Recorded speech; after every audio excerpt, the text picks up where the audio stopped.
বিসমিল্লাহির রহমানির রহিম। আলোকিত রাঙ্গুনিয়ার দেলোয়ার সাহেবকে প্রথমে আমি ধন্যবাদ জানাচ্ছি। আপনি যে বিষয় নিয়ে কথা বলছেন, বাংলাদেশ জাতীয়তাবাদী দল এটা বৃহৎ একটি দল, যারা এই দলে বিভিন্ন সময় বিভিন্নভাবে এই দলকে সুসংগঠিত করার লক্ষ্যে কাজ করে গেছেন। রাঙ্গুনিয়ার মধ্যে যারা যেভাবে আজকে আপনি যে গ্রুপিংয়ের কথা বলছেন, বৃহৎ দল হিসেবে স্বাভাবিক গ্রুপিং থাকবে। তারুণ্যের অহংকার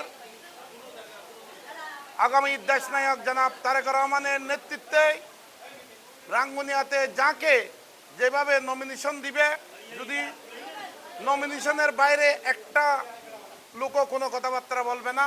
আমাদের নেতৃবৃন্দরা সবাই জাতীয়তাবাদী দলের কাজ করার জন্য সকলে ঐক্যবদ্ধ, এবং আগামী জাতীয় সংসদ নির্বাচনে আপনারা দেখতে পাবেন তৃণমূল থেকে যারা কাজ করে আসছেন সকলে ঐক্যবদ্ধভাবে যাকে নমিনেশন দেবে তার পক্ষে কাজ করে বাংলাদেশ জাতীয়তাবাদী দলকে আগামী রাষ্ট্রীয় ক্ষমতায় অধিষ্ঠিত করবে, এই আশা ব্যক্ত করি।